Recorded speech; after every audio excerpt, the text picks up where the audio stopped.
Yandu, no! Damn it, Guardians of the Galaxy, you got me again. You got me again. I cried like a little baby when I watched Guardians of the Galaxy Volume 2 on 4K UHD.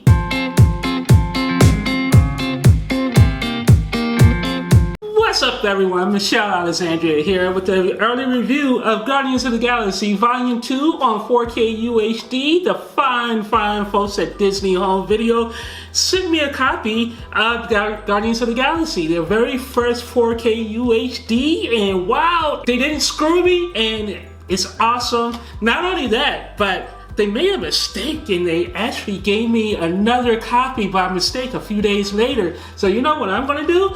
I'm going to actually give this copy away. All you have to do is hit the subscribe button, hit that little bell, maybe leave a comment. I don't really care if you leave a comment, but leave a comment if you feel you must. But hit the like button, subscribe, hit the little alert button so you can be alerted when new videos come out. And, you know, let me know you're interested in getting this, because basically what I'm going to end up doing is I'm going to give this away next weekend, the weekend of August 25th, to one lucky winner. This hits the streets August 22nd. And again, thank you, Disney Home Video, for this early review copy. I don't know what you guys get out of seeing an unboxing, but let's do a little quick unboxing here. You have your slip cover. And on the slip cover, you have your HDR information. This is not a Dolby Vision enabled disc. Disney. This is actually HDR10, and that includes a thing called Disney Ultra Play feature, which is really stupid because I actually emailed Disney. I'm like, what's Ultra Play? I emailed like 3 people at Disney and no one knew right away what the answer to that question is. So they sent me a response a few days later, and basically Ultra Play just means the movie's gonna play faster. It means instead of like loading up a bunch of stuff, trailers, all that kind of stuff, it's just going to jump right into the movie for you, which is a nice feature. But is that something you emblazon on the cover, Ultra Play? I actually thought Ultra Play meant that when you use the Disney movies digital copy code, that your digital copy would also be guaranteed to be in 4K UHD on services that support it, but it doesn't. And I'm a little disappointed in Disney because the digital copy code only supports HD right now, and that sucks. But I still love Disney's Movie Anywhere program, because you input the code once and it will play just about everywhere. I mean, it plays in iTunes, it plays on my Xbox, on my PlayStation. It plays literally almost everywhere, and I love that. I hate having to choose between redeeming my codes in Ultraviolet or iTunes. Not to mention, the codes also include all the extras from the disc. So that's really nice, really solid. Good going, Disney. So let's continue with the unboxing. So you have your cover case here. And then you have your Blu-ray right here. And the thing I don't like about the Blu-ray is, where's the artwork, Disney? Come on, where's the artwork? And then over here on the right-hand side, you have the 4K disc and this beautiful artwork on it. I love the artwork, it's really nice, gorgeous. And then in the disc, again, you have your digital copy code, a little bit more paperwork, and it also comes with this gorgeous poster. I really like the packaging. Packaging is really solid, it's straightforward, nothing really special or unique about it, but it's good. I mean, and sometimes good and steady is good. I really love the audio mix on this. This mix features a Dolby Atmos soundtrack and a 7.1 DTS soundtrack, and it sounds really nice on my Sony Playbase. It's really bassy.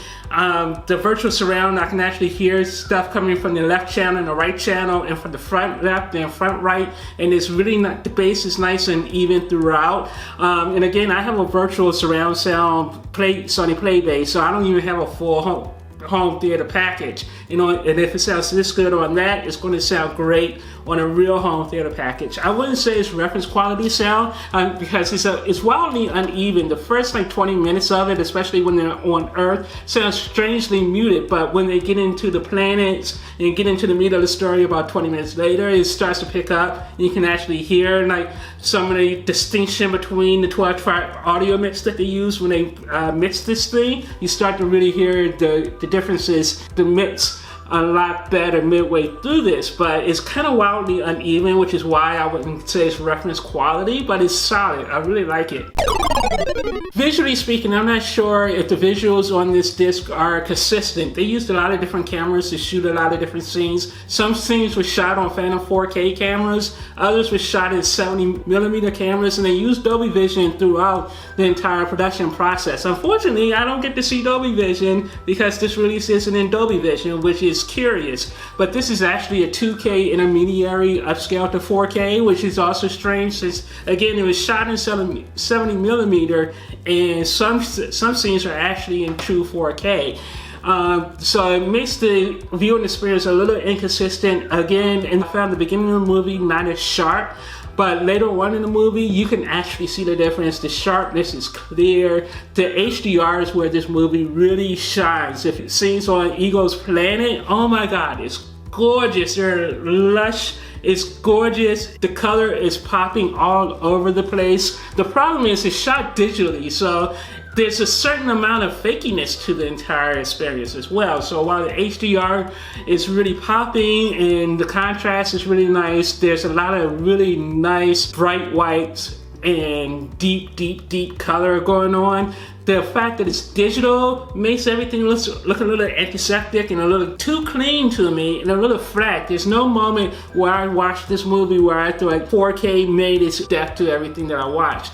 With that said, it's still an amazing transfer. It's just not reference quality because of that reason, because all the virtual screens that they use just makes everything look flat, makes everything look a little kind of too perfect and too clean. And I want to see a little dirt, a little grime to the experience, but everything just kind of looks artificial and fake.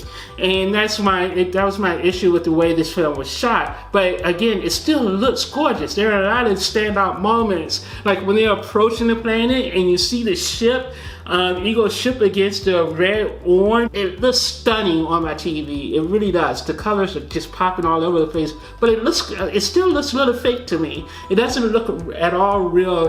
There's not a moment in this movie where I felt like everything looked real, and that's where the drawback is, and that's what the 4K transfer really highlights. But again, with that said, it looks amazing. I really like how it looks. So if you want to show off 4K, this is probably one of the movies you will put in and show the Eagle Planet scenes, and people will actually get it. You just don't. But those who actually watch a lot of 4K, you just don't see where you're going to get the wow factor, but you're just not going to get the sense of depth.